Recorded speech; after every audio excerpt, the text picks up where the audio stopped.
have children that are going to college, or maybe you're thinking about going back to school, or you have grandkids that are going to go to college and you want to share this information. It was something I ran across in the media. And then what I'm going to do is circle that down to something that I think is actually a pretty profound and powerful solution that if you apply it in the right way, I guarantee you it's going to make a magical and an amazing difference in economic outcomes for your family, for the next 100, 200 years.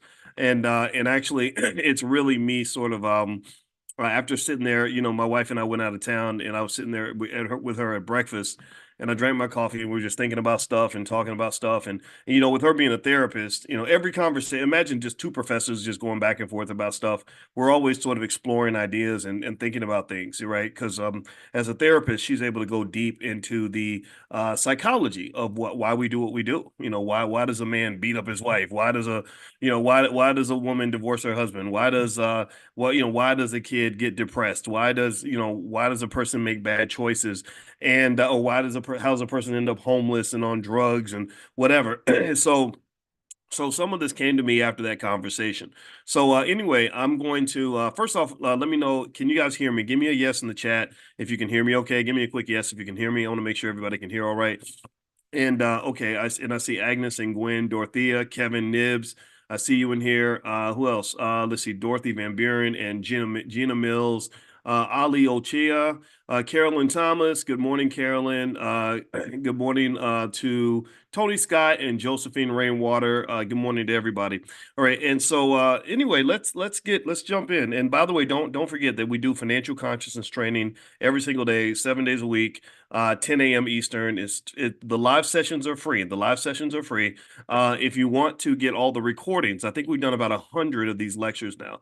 We've done 100 of these trainings, and if you want to get them all and you want to share them with your family, if you feel like this is profound and helpful to you, then I could share a link with you guys a little bit later where you can pass it on to whoever you think can benefit from this. I can guarantee you that if you give your kids, say, $20 to watch them all, or $50 or whatever, it'll be the best investment you ever made. Because that's what I believe. I believe that when it comes to educating people that may or may not know the value of what you're teaching them, sometimes you gotta put a little sugar in the vegetables. You gotta, sweeten it up a little bit. And so I believe deeply in paying kids to do things that are going to benefit them long term. So if I go to my 12-year-old that doesn't want to learn economics, that doesn't understand why Powernomics is important, that doesn't understand why when he's 35 years old he's going to be having night sweats and worried about money, then what I do is I say, hey, I'll give you $20 if you read this book, or I'll buy you a new pair of Jordans if you finish these lessons or something like that, right? I did that with my kids when they were teenagers, and my adopted kids, so-called adopted. They weren't legally adopted, but they're mine. And I remember literally compensating them, because I was like, well, in life, think about it. In life, you get compensated to do stuff, right? You don't. Most of us that go to work, yes or no? Would you go to work if you weren't getting paid? Those of us that have had jobs, let's think about a time when you had either have or had what might be considered to be a regular job, or a job that you wouldn't do if you were doing it for free. Give me a yes if you understand where I'm coming from. That if they didn't pay you, would you come to work? Would you do that job every day?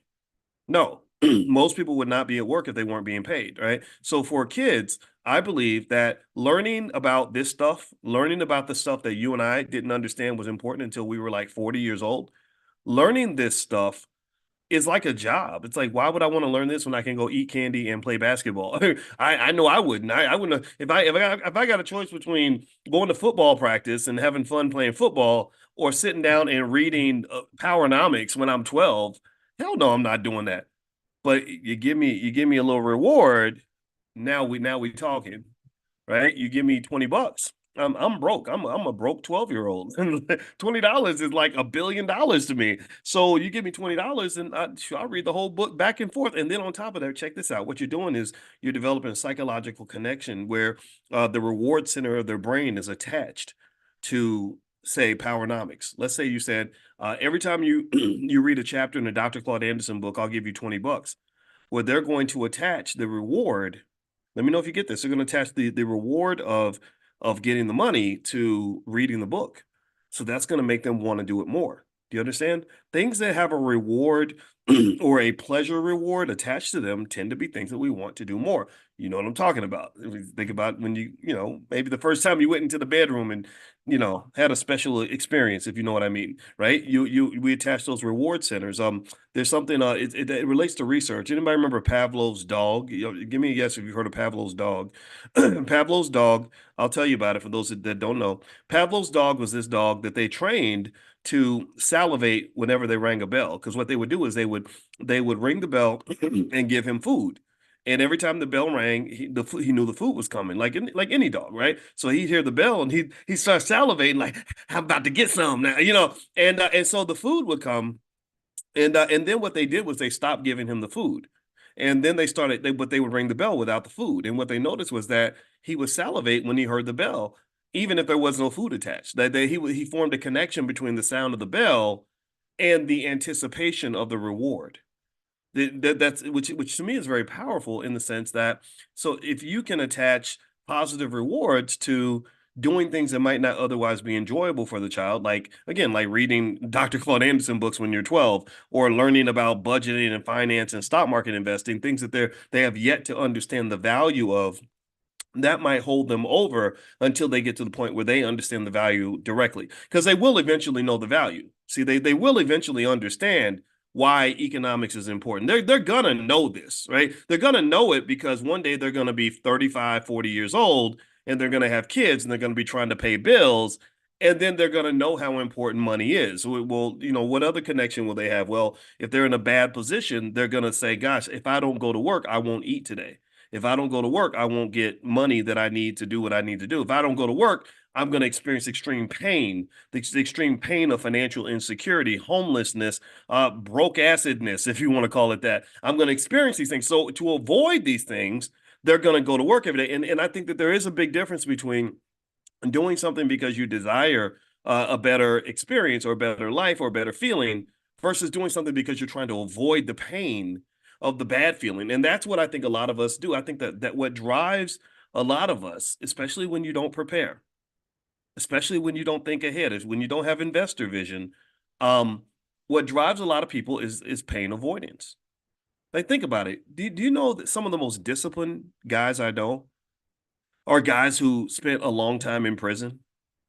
And again, incarceration affected so many of our families. It took trillions of dollars out of the Black community. Um, so I'm very sensitive to incarceration. It's happened in my family way too. My father went to prison. My uncle, who was my role model, he was like my older brother. I remember when he went to prison, and it broke him psychologically so bad that he was just mentally gone. And it was very tough. It's very tough when the person, your number one person on earth, the person you look up to, the person you follow around, your mentor, is just broken down to the point where he's such a broken little boy that you have to become the man. And I'm only 9 years old, 10 years old, trying to figure out how to become the man when he's 8 years older than me, and I'm looking to him for advice, and I find out that that's not good information. I can't follow him anymore. Do you understand? So me and him transitioned from mentee. I've transitioned from mentee to being the leader of our relationship when I was about 11 or 12 years old. It was really hard to do. And so that's what prison does to Black families, in case you don't know. But anyway, but some of the most disciplined guys are guys who spent a lot of time in prison. And you think about it, right? Some of them, not everybody, but some guys were knuckleheads before they went to jail. Couldn't tell them nothing, couldn't control them for nothing, and whatever, right? So how do you go from being a wild knucklehead to being super disciplined, and in prison you're walking in line, and you don't misstep, you don't speak out of turn, you do exactly what you're supposed, you do your chores when you're supposed to. Well, a lot of that is due to pain avoidance. What happens is that because they're in that situation, they pretty much say, look, we don't care about you. I don't love you like your mama does.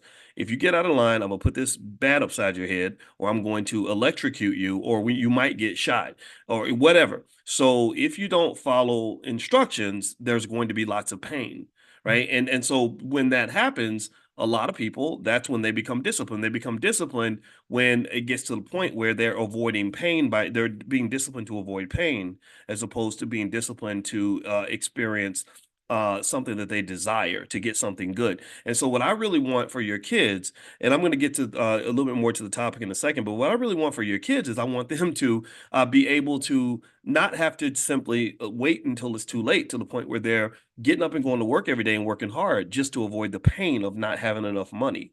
Do you understand? There's so many people who work hard every day because they are scared and they are traumatized by the fear of not having enough. Right. I don't want you to experience that. I want you to work hard because you are excited about all the possibilities that come with financial freedom and possibility in your life. I want your children to get that while they're young, so they're not 45 years old trying to play catch up. Do you understand? Right. So this is one of the reasons why I think that one bridge builder might be to simply pay them to do the stuff that they're supposed to do. I don't think there's anything wrong with that. I don't think there's anything wrong with paying kids to learn. A Harvard professor, Professor Roland Fryer, who I respect, he's interesting. His story is really fascinating. Harvard really did him just so dirty, but then again, though, that's what happens when you kind of become committed to these institutions. So in that regard, I kind of think it's like a funny story. But he's a great economist, and one thing that he found in the study was that when you pay kids to learn, guess what? They want to learn more because they're connecting the reward of money with knowledge. I think that that's fine. So anyway, let me jump into what I wanted to share with you.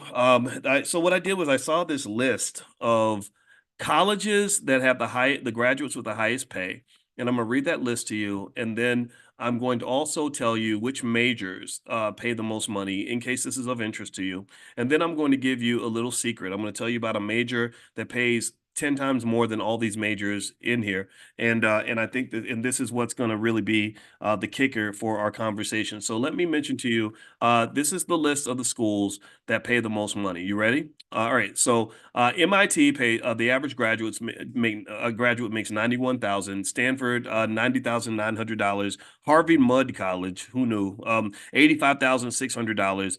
Princeton 83.9. University of Pennsylvania 78.2. Harvard 81.5. Caltech 74.8. Carnegie Mellon 89.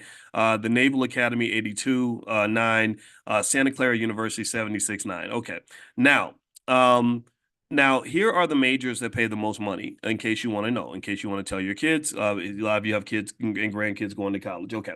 Petroleum engineering, let's see, electrical engineering and computer science, applied economics and management, operations research is number 4. Operations research that specialists in this field use advanced mathematical and analytical methods to solve decision-making problems, leading to high compensation.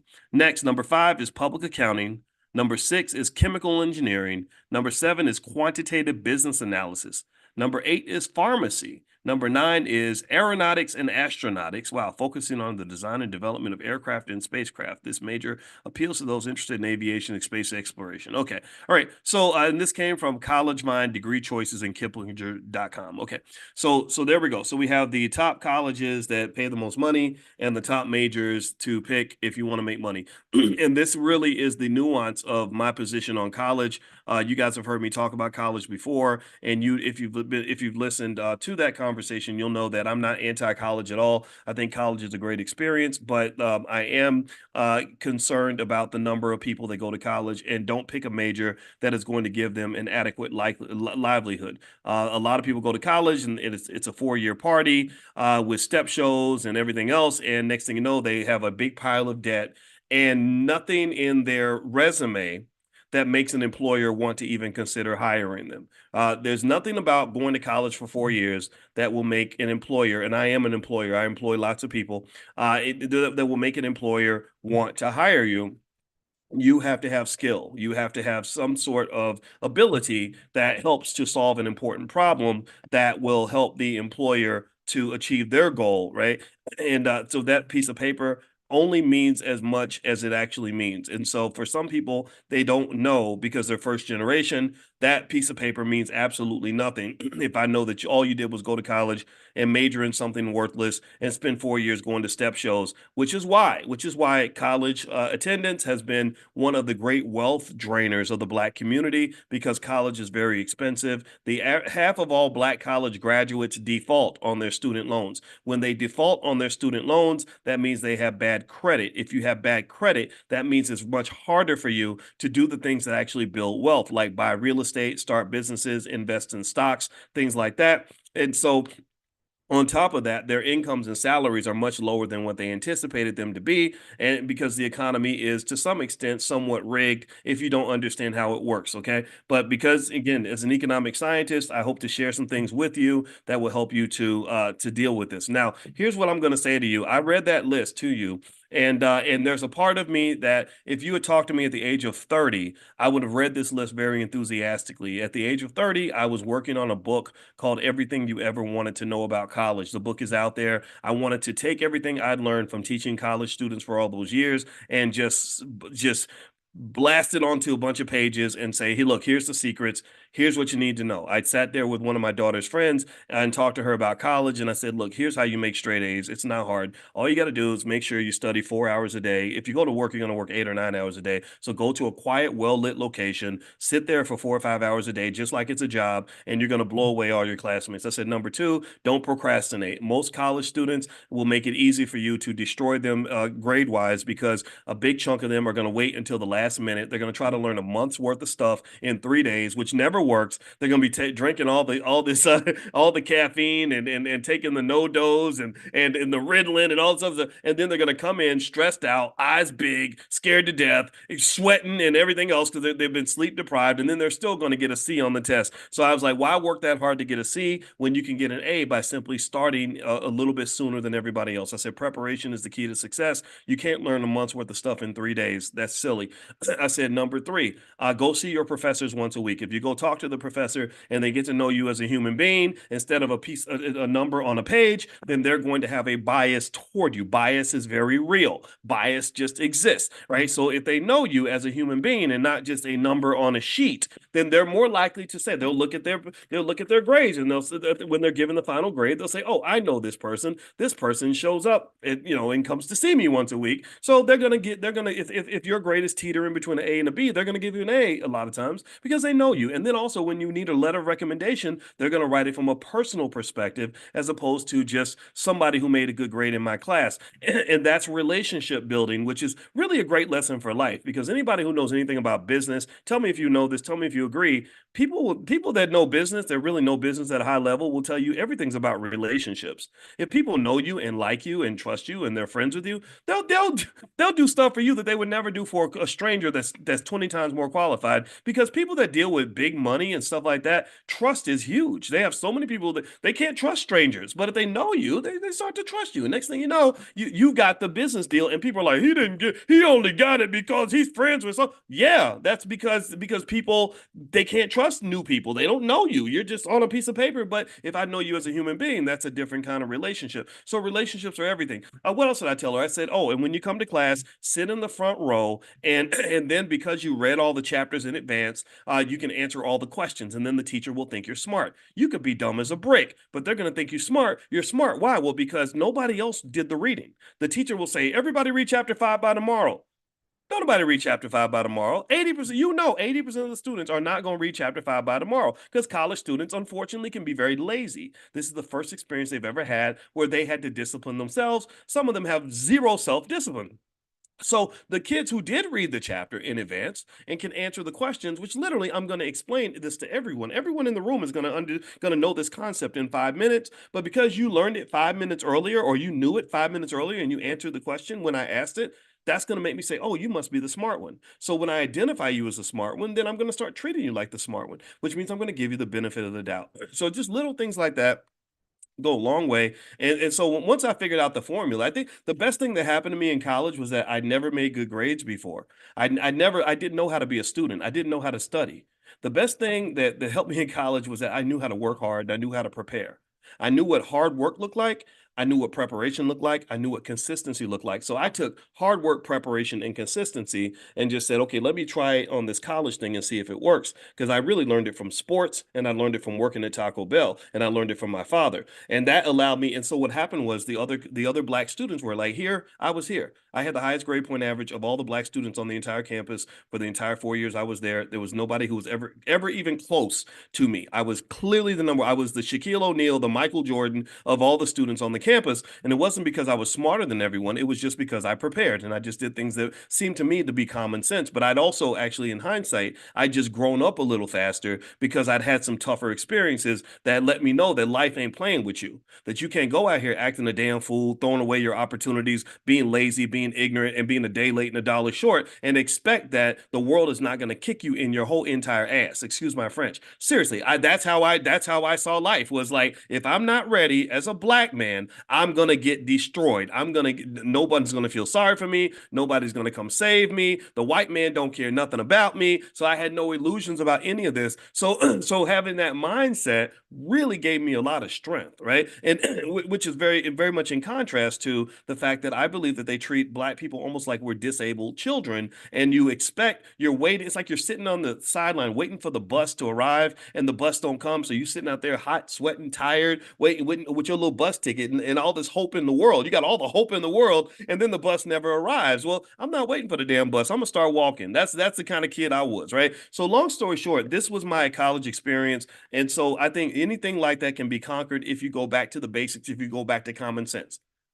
Anything in America for black people, in my opinion, can be conquered if we go back to these basic ideas of understanding that don't nobody really care about you and your family except you. If you don't care about your situation, nobody else will. If you don't fix it, no one will. The hero is not coming. The saviors are not coming. I just really believe that, and I hope I don't sound too cynical. I hope I'm not hurting anybody's feelings. I'm sure some people are going to be uncomfortable with me saying this, but I really truly believe that we are the heroes that we're waiting for. If we don't show up, then nobody will. If we never show up, no one will ever show up. And then if you don't show up for your kids, you know ain't nobody showing up for your kids. Even black people, there are even millions of black people who don't care about other black people's kids. So if even black people, let's think about it. Look on the internet. Look at how many men say, "I ain't taking care of no kids and ain't mine. Those little raggedy kids. Why am I gonna date a single mom with like those kids ain't mine? I didn't make those." Even black people don't care about other black people's kids. So if black people don't care about other black people's kids, what makes you think white people are gonna care about your kids? And I know that when I talk like this, it scares people and makes them sad and they get mad. Show me where I'm wrong. Show me where I'm wrong. Prove me wrong. If I am wrong, prove me wrong. And you can't. You can't. So here's what I'm about to share with you. I mentioned to you this list of all the universities where the graduates make the most money. I mentioned all the majors where the salaries are the highest. I want to let you all know a little secret about that list. As I'm reading this list, again, the 30-year-old me would have read that list to you and been very enthusiastic. The 52-year-old version of me is reading this list and saying, wow, this is really a pack of bullshit. This list is garbage. It doesn't mean a whole lot relative to what's really out here in this world and how things really work. And I'm not saying that it's not true. I'm saying that in the 20 years since I got my PhD, I have understood things that I did not understand 20 years ago. And so I'm going to tell you the major that I believe every black child should have in college that will pay them 10 times more. If they master it, it will pay them 10 times more than any of the majors that I just listed. And that major is Black economics. Black economics. If your child, grandchild majors in Black economics, and this is not a major that's going to be given at a white university, it's not a major that's going to be given at an HBCU, it is a custom design major that you design yourself. If you major in Black economics, then you will win. Why is that important? Why do I say major in Black economics? What does that mean? It means that I'm going to understand economics from a Black perspective. I'm going to understand all the challenges, opportunities, limitations, and possibilities that exist for me specifically as a Black man or Black woman in America. I'm going to really understand that. I'm going to understand all of the cultural dynamics that shape the Black economic realities in America. I can't approach this issue as if I'm white because I'm not white. White people can't say, hey, I've got 5 cousins that all went to prison. Most white people can't say, I know somebody whose mama put the light bill in their name when they were 3 and it ruined their credit. Most white people can't say, it was just me and my moms the whole time. The stories the athletes give when they're about to get drafted. It was just me and my moms, and it was hard, and we couldn't eat, and it was real tough. And now I'm gonna buy my mama. But that story, that you don't hear a lot of white athletes telling that story. They'll be sitting there with their mom and their dad because they're not in a situation where 76% of their children are growing up without a father inside the house. You're not. You. What I'm saying is that Black economics means that I understand fully that in this world, and it's unfortunate, but it's true. If I get the same credentials as the white guy and I apply for the same job as him, my odds of getting that job are going to be lower than his odds of getting that job. And a lot of it obviously is connected to old school racism, but then some of it is connected to just simple human biases. Human beings relate to people that are like themselves. I've never been under the illusion that a white guy would look at me and look at another white guy with blonde hair and blue eyes like him and see us as the same. That to me is a fantasy world. That's a type of social engineering that I do not believe exists. Because I'm gonna tell you the honest to God truth. If I'm looking at a young Black man who I see as a young Boyce Watkins, and he's sitting next to a guy who's a little Mexican kid, I might love them both. I might help them both, but I'm gonna connect more with the young Boyce than I am with little Paco.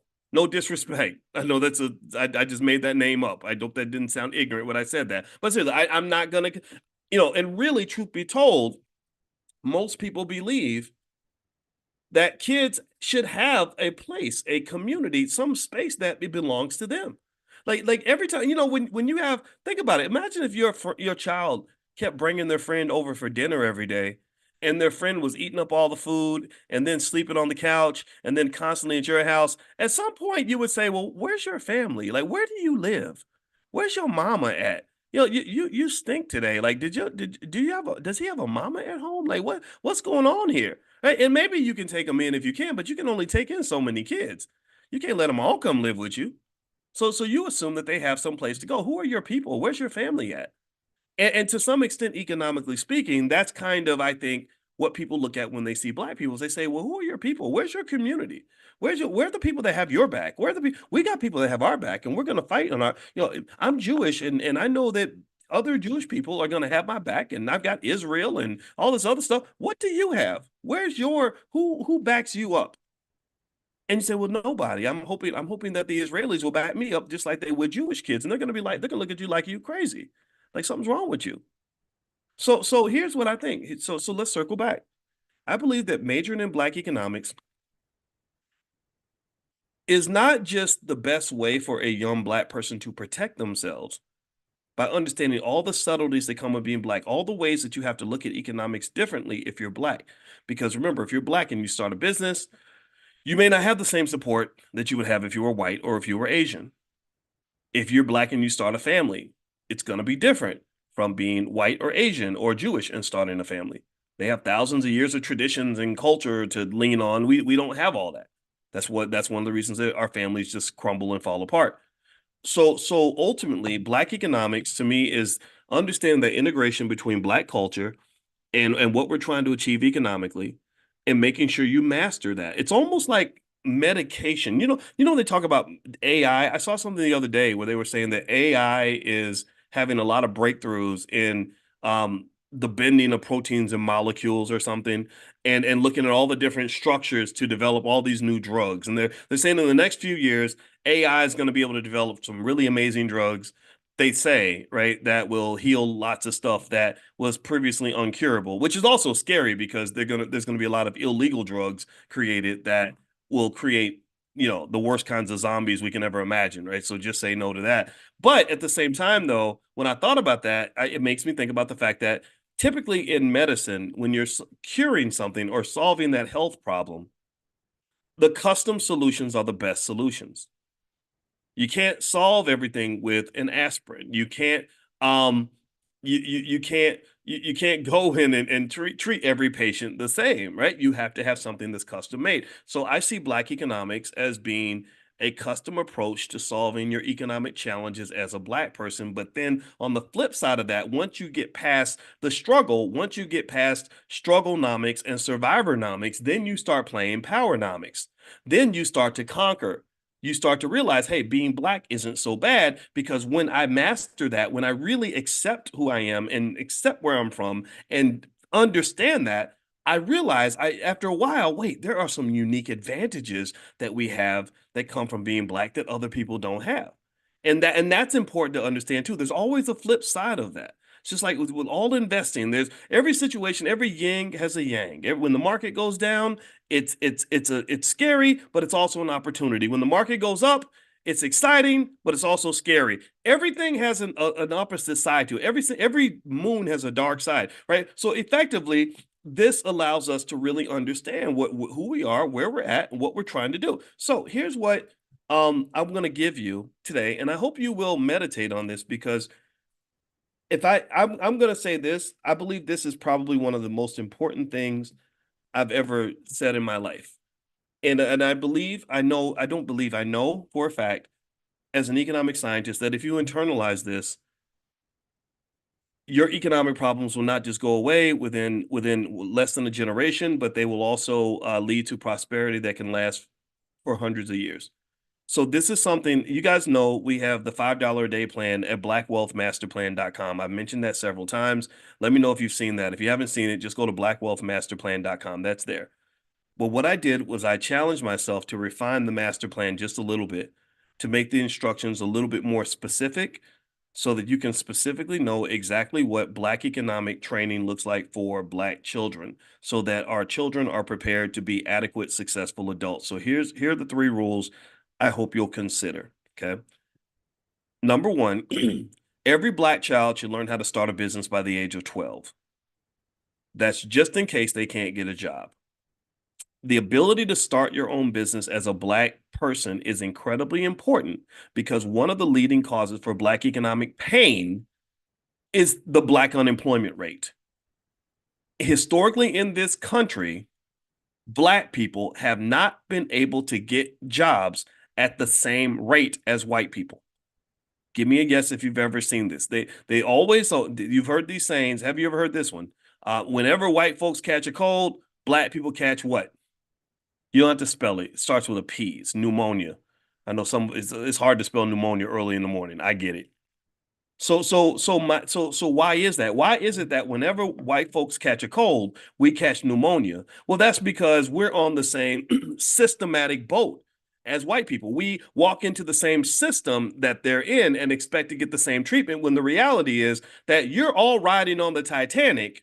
We're all on the Titanic. America economically is the Titanic. It is sinking. It is going to sink in the next 100 years. We're on the Titanic, but they're on the top deck. We're on the bottom deck. So when the ship sinks, guess who drowns first?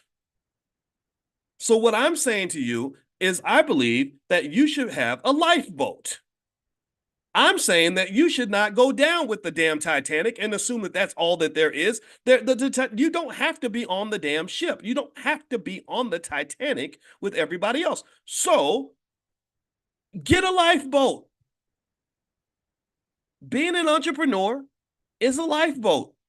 It does not mean that you have to go and quit your job and run a business. It means that you're prepared to do what you got to do to bring money into the house and put food on the table. Because one thing I can confirm to you without a doubt in my soul is that America is full of money. You live in a country where there's money everywhere. Money is all over the place. And if it seems like money is rare, it's only because you haven't been taught to be economically conscious enough to know where it is. The money's flying right past you every day, and a lot of us are never trained to see it, because we only see money and opportunity if it shows up in a job application. We only see an opportunity if it shows up in a paycheck. We only see opportunity, and I'm not talking about just uneducated folks. I'm talking about all of y'all out there with the master's degrees and the law degrees and the PhDs and the MDs and everything else. You're in this category too. Same to you. You sitting on LinkedIn, you lost your job, you're looking for an opportunity out there, and you're hoping that somebody will post something where you can go get a job with somebody. You can attach yourself to somebody else's Titanic. I'm not saying there's anything wrong with that at all. I'm not job shaming at all. I'm not doing that.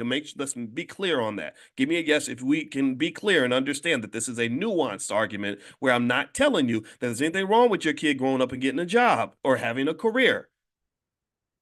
What I'm saying is that they should always have a plan B.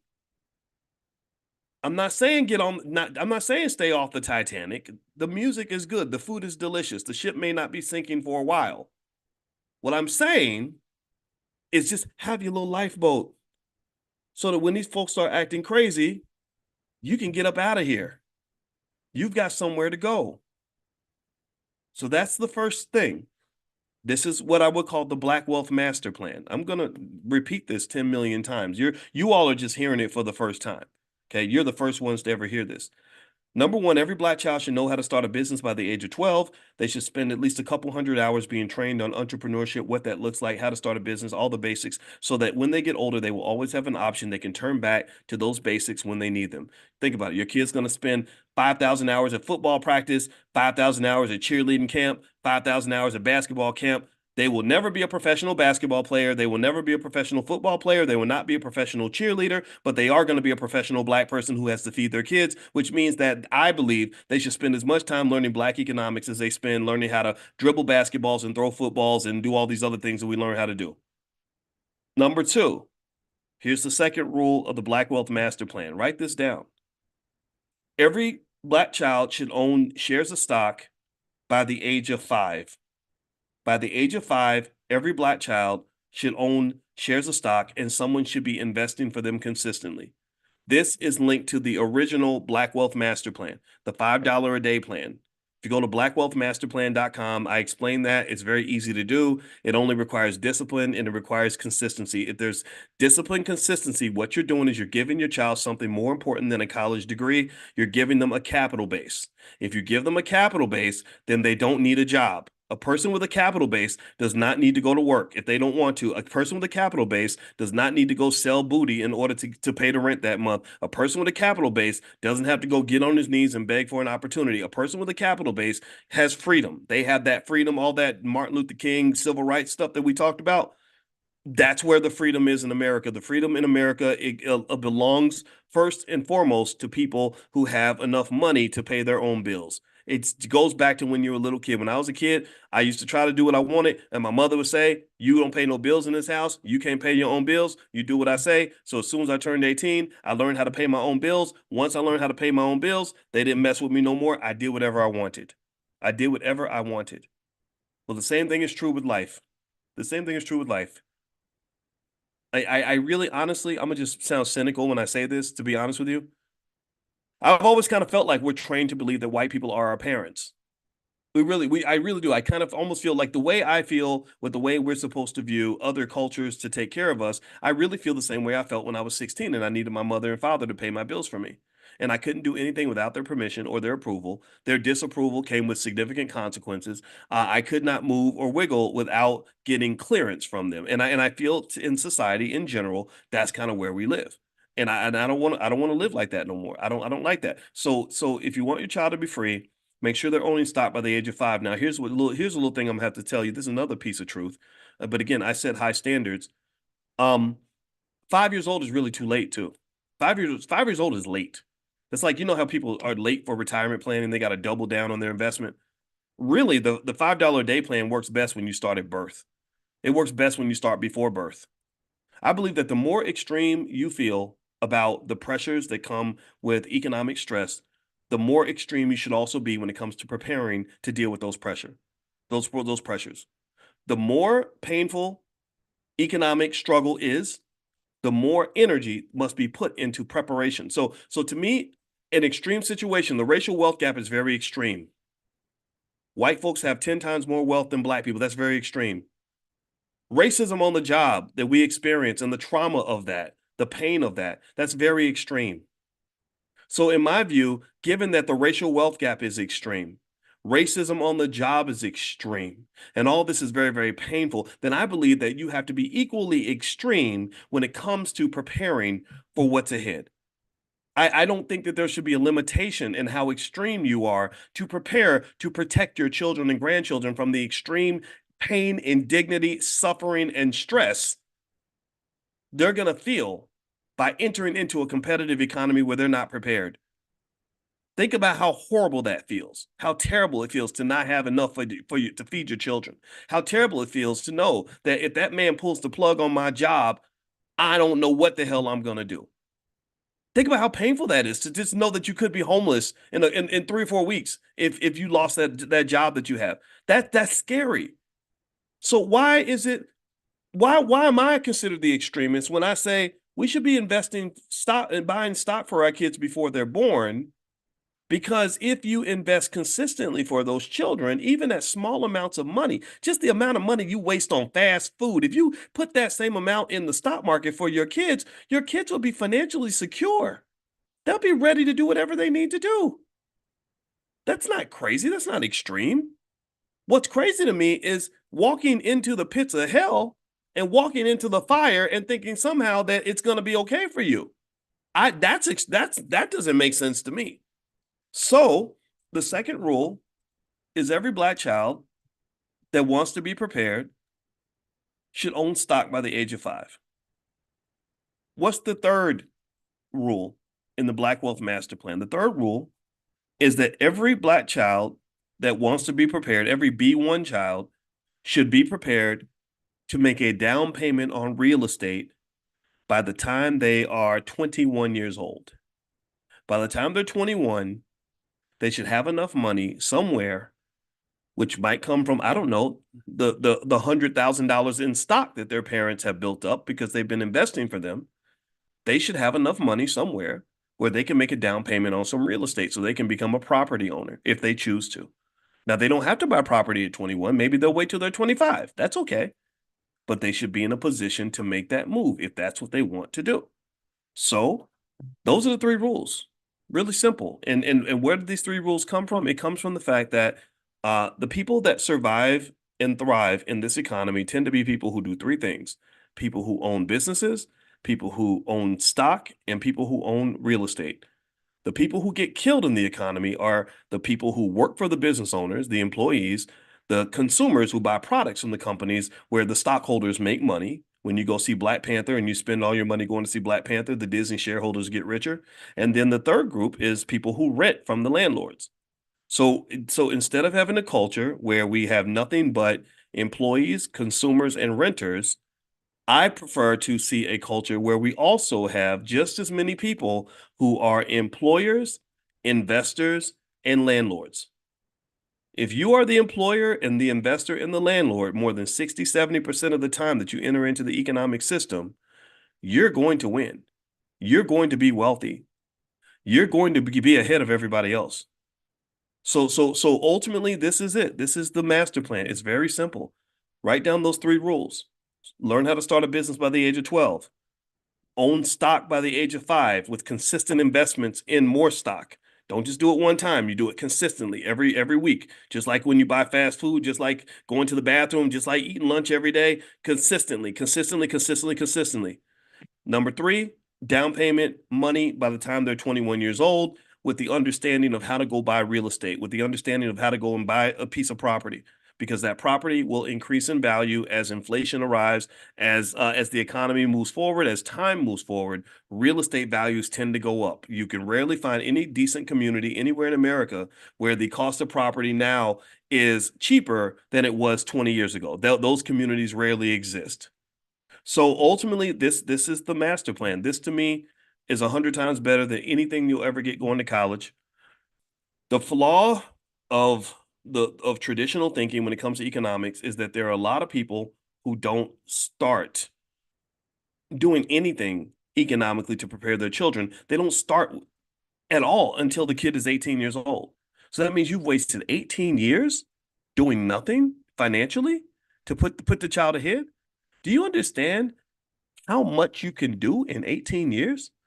I mean, do you really understand that if I was to invest, say, Let's say I took the same amount of money that I put toward a car note. Let's say my car note's $600 a month, and I put that money in the S&P 500. And let's say I'm just randomly picking stocks. Let's say I don't even know, I don't even know which stock to pick. But I'm just picking in the S&P 500. So I randomly pick an S&P 500 stock every week, and I do that with $600 every month. Do you know that by that in 20 years, in that 20 years that you wasted doing nothing for your kid economically, in those 20 years, I could literally have, what's the number, about three to $400,000 in assets. I mean, why would you throw away three or $400,000 and then throw the kid out there with nothing, struggling, economically naked? It did capitalism. Capitalism is very it's a tough system. It provides a lot of opportunities, but it's very much survival of the fittest. It's very predatory. And typically in America, what you find is that the people that have capital take advantage of the people that don't. The people that have options take advantage of the people that don't have options. That's just the reality. So put your child in a good position. We're not doing that with our kids no more. So this is the Black Wealth Master Plan. I'm going to repeat this 1,000 times, so just get ready, because I believe repetition is the way to sink something into the culture and make it real. Some people aren't going to listen. I don't care about that. I want to talk to those who do, because it's a matter of getting ahead of the problem. You don't solve a problem when you're in it. You don't solve a problem after it's become a problem. You solve problems by preventing the problem. And that's what economic consciousness is all about. That's what manifest. I like that word manifest. That's what manifesting is all about. Economic consciousness pretty much comes down to seeing far ahead. Remember, the example I gave you was if you're in a car and versus being in an airplane. If I'm in an airplane, I can see 100 miles down the road. If I'm in the car, I only see the car right in front of me. A lot of us live in that two-dimensional space where all we can see is next weekend or next week or Drake and Kendrick Lamar or whatever's happening in the world right now. People that have consciousness are in the airplane. They can see what's happening 50 miles ahead. Get ready. Be prepared. So that's in case you ever want to know why we meet every morning at 10 a.m. That's the goal. I want you to be conscious and aware of the economics and understand it and have that vision. If you have the vision, then you're going to succeed. All right. So anyway, before I go, just a reminder, I'm going to do a Q&A for beginners in our Prime program. Prime stands for Passive Recurring Income Machine. That's where we generate income by selling stock options. If you'd like to join, it's not too late to join us for the Q&A. It's going to be for beginners only. We're going to do this in an hour, actually. What is it? It's 11 a.m. Eastern. So we're going to do this at noon Eastern. So if you'd like to join us, just go to drboyceprime.com. It's a great program. It's a money back guarantee if you're not happy, but everyone's happy. It's a great program. Everyone loves it. What else? Also, if you'd like to get some of our Black Wealth apparel, or I don't know, buy a copy of my book or Dr. Anderson's book or our flashcards for children, you can go to drboycebooks.com. So feel free to go to drboycebooks.com. And thirdly, I want to remind everybody, I'm going to do my last live appearance for a while at the Get Money Fest hosted by Jay Ortiz in Philadelphia. And that's going to be on May 18th. And the URL is getmoneyfest.com. And you can actually come for free. So if you live near the Philadelphia area and you want to come and hang out, feel free. They're doing a big financial literacy component with about 20 different speakers on various aspects of business and money and marketing and funding your business, things like that. And then also they're doing art and music and everything else a little bit later. I'll probably head out after that part because I'm not, it's more so for people a little bit younger than me, and I'm not into that type of thing per se. But I will be there for the financial literacy component because I think that the more I see young people embracing this as opposed to embracing the old stuff, the happier I am, because I don't believe the old stuff really works. And I think that that's been proven through years of failed policy and everything else. So anyway, if you go to drboyceprime.com, you can join Prime, and then you can come into the Q&A. So anyway, guys, I'm out of here. Have a great day, and we'll be back tomorrow morning at 10 a.m. Eastern. If you're not on the text list for Money in the Morning, you'd like to get notified periodically, then just text the word morning, MORNING, to 87948. Text morning to 87948. I'll send you guys a notification tomorrow.